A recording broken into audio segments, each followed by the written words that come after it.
여러분, 힐링의 장소가 필요하십니까? 깊이 있는 풍미와 입안 한가득, 즐거운 맛까지 느낄 수 있는 그곳? 때로는 칼칼하고 때로는 달콤하고 때로는 맛있는 바로 이곳입니다. 시네스토랑에 오신 여러분 환영합니다. 안녕하십니까. 저는 시네스토랑의 지배인 서사무엘입니다. 안녕하세요, 셰프 이현웅입니다. 자, 그리고 오늘도 특별한 1일 매니저를 모셨습니다. 어서 오십시오. 안녕하세요. 저는 1일 매니저 신현아입니다. 비범해.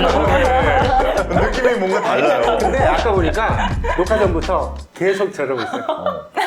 이 가능할까요, 이렇게? 이게 사실 지금 어려운데. 뭐 아마 화면으로 보시는 분들 모르겠지만 저희가 가상 인간을 지금 섭외를 했거든요. 네. 네, 가상 인간이에요. 진짜 같죠? 카메라 돌기 전후 똑같습니다. 요즘 가상 인간으로 아주 뭐 광고도 열심히 찍고 다니시고 연기도 하고 뭐 네. 그러고 계신 분입니다. 네, 아유, 반갑습니다. 반갑습니다. 진짜 사람 같아요. 네. 자, 그리고 또 오늘 오늘은 게스트로 모신 분이 있는데. 특별 손님. 네. 어서 오십시오. 반갑습니다. 네, 안녕하십니까. 네, 안녕하세요. 영화 감독 겸 배우 이세훈입니다. 네. 우리가 지난번에는 우리 이 감독님을 우리 패널로 모셨잖아요. 1일 매니저로 오셨었죠. 지금 몇 주 만에 다시 뵈니까 너무 반갑습니다. 아, 네, 저도 두 분 다시 뵙게 돼서 너무 반갑습니다. 아니 근데 어떻게 이렇게 시네스토랑을 또 방문해 주셨어요? 제가 오늘 특별히 또 추천하고 싶은 그런 영화도 있고 또 드릴 말씀도 있고 해서 겸사겸사 그리고 무엇보다 두 분을 또 한 번 뵙고 싶어서 아유, 제가 요청을 고맙습니다. 드렸습니다. 아유 감사합니다. 감사합니다. 너무 또 좋은 말씀을 해주셔서 기대가 되는데 오늘 이렇게 다 모였으니까 좀 신나게 한번 출발을 해보면 좋을 것 같아요. 네. 어디 영화 문 열어도 될까요? 네, 열어도 되죠? 네, 네. 준비됐습니까? 셰프님? 네, 준비됐습니다. 자, 오늘의 요리. 오늘 제가 소개해드릴 어떤 영화는요, 82년생 김지영이라는 영화입니다. 근데 이 영화를 제가 소개해드리는 이유는, 영화 감독이 우선 여성이고요. 그 다음에 배우 출신이에요. 그래서 이 영화를 보면서 우리가 어떤 이야기를 하면서 나누면 되는지 그것에 대해서 이야기하고자 추천을 드렸습니다. 아우 좋습니다. 네. 자 그럼 맛있게 한번 요리를 먹어볼까요? 네, 해볼까요? 네. 82년생 김지영 얘기를 하기 전에 몇 년생이시죠? 지금 나이 얘기하나요? 자, 이 영화를 본 얘기들을 우리가 좀 가감 없이 한번 털어놓는 그런 시간을 가졌으면 좋겠습니다. 자, 요즘은 많이 달라지긴 했지만 우리나라에는 가부장 제도가 존재했죠. 그리고 과거에는 남아선호 사상이 굉장히 심했습니다. 자, 첫 장면, 명절에 며느리가 일하는 장면이 나옵니다. 자, 이 명절 얘기부터 또 시작을 하게 돼요. 이건 우리가 아마 다 공감을 하고 느꼈을 그런 법한 장면인데 일단 두 분은 이 명절 장면을 어떻게 보셨는지 궁금해요. 너무나도 잘 아시지 않으세요? 뭐 저희가 뭐 남녀 상관없이 드라마나 영화나 그리고 한국인이라면 누구나 명절 하면 떠오르는 그리고 너무 단골이잖아요. 너무 시댁에 가기 싫다, 뭐 핑계거리다, 여행 가고 싶다. 너무 지겹게도 듣는 어떤 단골 메뉴거리이기 때문에 그것을 보면서 식상하다기보다는 당연히 예측할 수 있는 그런 이야기들, 지영이가 그래서 힘들구나라고 이제 공감하는 거죠. 하지만 거기서 빙의가 됐을 때, 그러니까 빙의가 돼서 이제 다른 말을 할 때 왜 그럴까에 대한 의문점을 좀 가졌죠. 네. 현아 배우님도 시골에 가세요? 명절 되면? 네. 아니면 저는 아직 결혼을 하지 않았기 때문에 네. 사실 제가 시댁 살림을 한다거나 뭐 그런 일은 없어서 이 큰 집에? 큰 집을 이제는 못 가게 됐어요. 할머니가 오래 돌아가셔서. 근데 그 전에 이제 사실 시골을 가게 되면 어머니가 주로 일을 많이 하시긴 하셨죠. 자식된 입장에서 봤을 때는 좀 속상한 면이 있긴 했는데 이제 저희 세대랑 부모님 세대는 또 다르잖아요. 그 자란 환경이.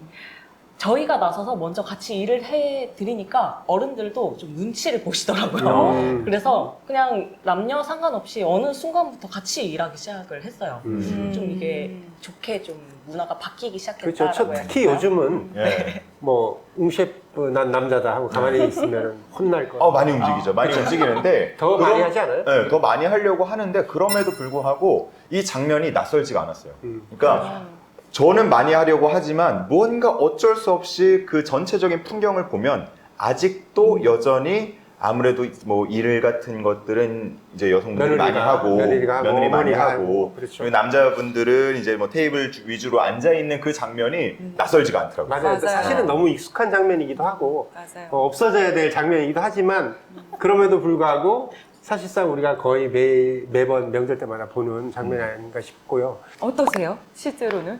어, 명절 때. 명절 때 되면 기본적으로 모이죠. 근데 저 같은 경우는 제가 혼자라서 식구들이 많지가 않아요. 식구가 많지가 않고 그래서 뭐 우리는 다 모여봤자 얼마 몇 명 되지가 않는데 사실은 이제 뭐 형제들이 많거나 그런 친구들 보면 완전 한번 모이면 뭐 대가족들이 모이시고 그리고 특히 뭐 큰 집 작은 집까지 이렇게 다 모이면 뭐 한꺼번에 20-30명도 모이고 하는 집들이 있더라고요. 그러면 이 영화에서 어쨌든 주제이기도 하고 사실 우리 남자 주인공인 공유가 굉장히 이제 안타깝더라고요, 사실은. 네. 그 남편으로서 그 애틋한 마음과 눈길이 안타까운데 시댁에서 우리 화면에서 처음으로 빙의라는 게 나타나잖아요. 네네. 우리 그 부분을 딱 보시고 그 느낌이 어땠어요? 사실 저는 결혼을 하지 않아서 그거를 겪어보진 못했지만 사실 스트레스라는 것은 어느 정도 공감을 할 수는 있잖아요. 그래서 어떻게 생각이 들었냐면 지영이의 어떤 사연을 또 들어봐야겠죠. 왜 그랬을까? 그러면은 국어국문학과를 나와서 직장을 잘 다니다가 경력 단절이 된 상황을 또 이해를 해보고 거기 들어가 봐야 되잖아요. 그래서 영화도 그런 순서로 흘러가요. 과거, 현재, 과거, 현재. 그렇죠. 그래서 그랬구나. 그래서 관객도 거기 들어가서 이해하고. 공감을 할 수 있게 네. 이렇게 해준단 말이에요. 그러다 보니까 그게 이제 빙이다라고 그렇게 표현은 영화에서 단어가 그렇게 나오진 않아요. 그냥 그 평론에서 빙이라고 나오지. 그래서 그냥 그렇구나라고 그냥 이입을 하게 되죠. 감독님이시기도 하니까 네. 사실 혼자의 생각을 표현할 때 영화적으로 네. 뭐 혼잣말을 할 수도 있는 거고요. 그죠. 아니면은 내레이션을 깔 수도 있는 거고 그죠. 뭐 주변에 통화를 하거나 다른 장면으로 대체가 가능할 텐데 이 빙의라는 장치를 쓴 이유는 뭐라고 보시나요?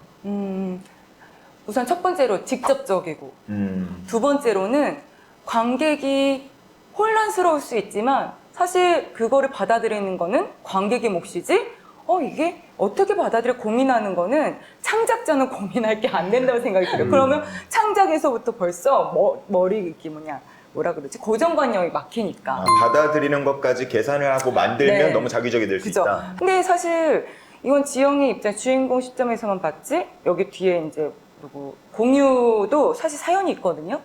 하지만 공유의 입장을 보여주지 못하게 된 상황은 영화는 항상 주인공 서사이기 때문이죠. 그렇죠.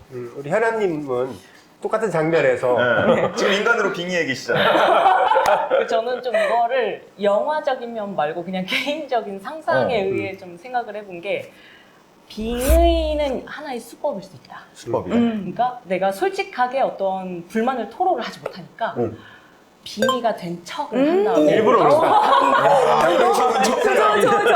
그죠. 혹시 시니스트란 그래서 이제 뭐 시어머니한테도 대놓고 못할 말을 이제 그렇게 돌려서 빙의된 것처럼 그럴 수 있겠네. 거고 뭐 어머니한테도 그동안 이제 좀 그런 거 있잖아요. 내 부모한테 좀 사랑한다는 말도 함부로가 아니라 좀 오히려 못하죠. 가까운 사람 쑥스러워서. 못하고 근데 그런 거를 또 이제 빙의 어차피 다 들킨 마당에 그래 엄마한테도 뭐 이거를 빌미로 한번 이제 와서 얘기해보자. 엄마 되게 열심히 살았고 고생 많이 했다라는 거를 그런 식으로 표현한 게 아닐까. 우리가 이제 빙의라는 얘기를 하고 있는데 이게 처음부터 빙의된 주인공이 등장하고 주인공의 빙의된 증상을 남편이 알고 고민하는 장면들이 굉장히 자주 등장합니다. 그쵸. 그리고 오히려 이 남편이 정신과에 가서 상담을 하기도 해요. 그렇죠.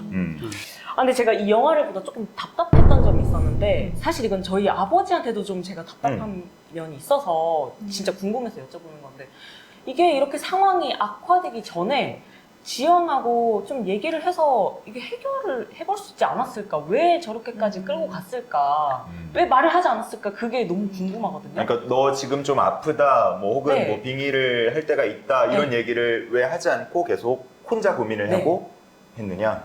근데 제가 생각해보면 만약에 똑같은 경우다. 그럼 저도 공유처럼 했을 것 같아요. 저도 똑같을 것 같아요. 왜냐하면 자기가 너무 사랑하는 아내가 지금 이 사실을 직접적으로 들었어. 알게 되면 너무 충격을 받을 것 같고, 그래서 그 사실을 모른 채 내가 나름 뭔가 해결해서 이 해결점을 가지고 제안을 해서 하기를 원하지, 당신 아파. 뭐 이런 병이 있어 하면 너무 충격받을 거잖아요. 그러니까 그래서 나는 완전히 공감이 되던데. 그리고 저는 뭐 결혼은 아직 안 해봤지만 연애할 때 기억을 조금씩 떠올려 보면 내가 해결해 줄 수 있는 문제에 대해서는 얘기를 할 수 있어요. 근데 이 문제 같은 경우는 이 남편인 공유 씨가 해결을 해줄 수 없는 문제이기 때문에 이거를 굳이 얘기하는 게 좀 뭐랄까요? 얘기해봤자다라고 느꼈을 것 같고, 그래서 저는 느껴진 게 계속 뭔가 잘해주려고 해요. 맞아요. 좀 측은하게 느끼고 계속 뭔가 옆에서 다른 방식으로 이 멘탈 케어를 해주려고 하는데 그게 끝내 안 되니까 나중에는 저는 조금 그러니까 저는 좀 약간 단순하게 뭐 그 부분만 보면은 다 맞고 그렇게도 보이는데, 최공유의 다른 어떤 깊은 내면적인 죄책감과 속마음이 보였어요. 그 부분이 어디냐면, 지영이가 그래요. 여보, 나 저기 앞에 사거리에 있는 빵집에서 나 알바할까? 알바해도 돼? 이렇게 물어봐요. 그랬더니 네가 진짜 하고 싶은 일이야? 라고 해요. 그래서 갑자기 근데 지영이가 띵하죠. 진짜 하고 싶었던 일은 아니거든요. 경력 단절은 자기가 돼서 원래 전문직이었으니까. 근데 왠지 잠깐 알바 오전만 할 수 있대 이렇게 얘기하는데 하지 말라고 화를 내요. 왜 그거 하려고 그래? 그래서 왜 화를 내? 나 하면 안 돼? 이런 대화에서 뭘 느꼈냐면 이렇게 얘기하거든요, 공유가. 아니, 안 그래도 너 하고 싶었던 일 그만두게 해서 속상한데 왜 그런 일을 하려고 그래? 라고 해요.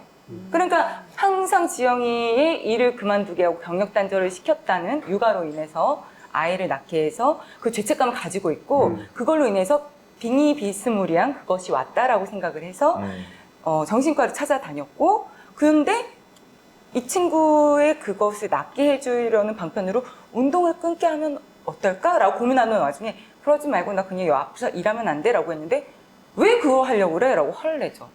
그러니까 이기적인 마음을 들켰기 때문에 아무튼 그런 마음이 들어있지 않나라고 생각이 듭니다. 그렇군요. 이렇게 좋은 마음으로 표현을 못하면 괜히 화를 내요. 그렇죠.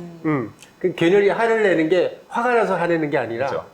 좀 할 말 없고 뭔가 논리적으로 설명할 자신이 없고 없을 때. 예. 그리고 자신의 그 깊은 속마음이 들켰을 때 욱하죠. 그렇죠. 그죠. 그럴 수 있죠. 하지만 공유는 착한 사람인 것 같아요. 근데 보면서 그런 생각했어요. 요즘에 이런 정도의 남편이면은 땡큐 아닌가. 너무 훌륭하죠. 그렇죠, 그렇죠. 너무 훌륭하죠. 땡큐죠. 너무 훌륭하지 땡큐죠. 진짜 제 전재산 다 갖다 봐.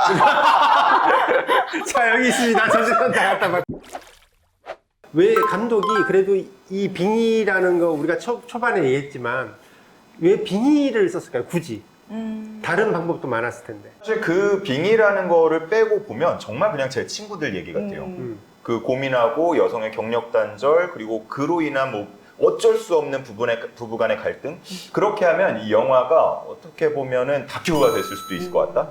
뭔가 영화로서는 배우들만 영화 배우다 이런 느낌이었지 스토리나 이런 데에서는 특별한 점을 못 찾았을 맞아요. 수도 있을 것 같은데, 빙의라는 장치를 씀으로써 이거를 영화적으로 조금 더 극적으로 보여주지 않았나 그런 생각도 보면서 하게 맞아요. 됐습니다. 그 실제적으로 그 김도영 감독님 인터뷰에서도 나와 있거든요. 그 영화라는 것이 서사를 가지고 있어야 되는데 그 책에서 원작에서도 에피소드 위주로만 이렇게 풀어져 있다 보니까 이것을 영화로 만드는 데 있어서 굉장한 어려움이 있었다라고 이제 적혀 있는 부분이 있어요. 여기에 보면은 이제 결혼 전에 지영이가 회사에서 일하던 얘기도 나와요. 그때 여자 직장 상사가 출산 후에 바로 나와서 일하는데 좀 충격적인 장면이었죠. 맞아요. 굉장히 대놓고 무시하는 남자 상사들의 대화가 있습니다. 그리고 출산 후 육아를 하면서 일하고 싶어하는 지영이도 등장을 하죠. 이 부분에 대해서도 얘기를 좀 해봤으면 좋겠어요. 현아님도 아직 결혼 안 하셨지만 네. 너무 뻔한 질문이지만 결혼을 하시고 아이를 가졌어요. 네. 어떻게 하실 거예요? 일단 제 직업이 정말 좋은 게 뭐냐면 정년퇴직이 없어요. 그리고 제 기술은 저만 갖고 있기 때문에 일단 근데 저 같은 경우는 아이를 만약 낳게 되면 일단 엄마 손이 정말 필요한 그 시기는 제가 좀 최대한 육아에 전념을 하다가 이제 뭐 시어머니나 친정 어머니한테 이제 부탁을 좀 드리겠죠. 그러고서 이제 제 일을 병행하면서 좀 육아랑 제 직업이랑 좀 균형을 잡아가면서 일을 할 것 같아요. 저는 아마 애 키우면 그만둘 것 같아요. 약간 겁나서 사실 그런 것도 있어요.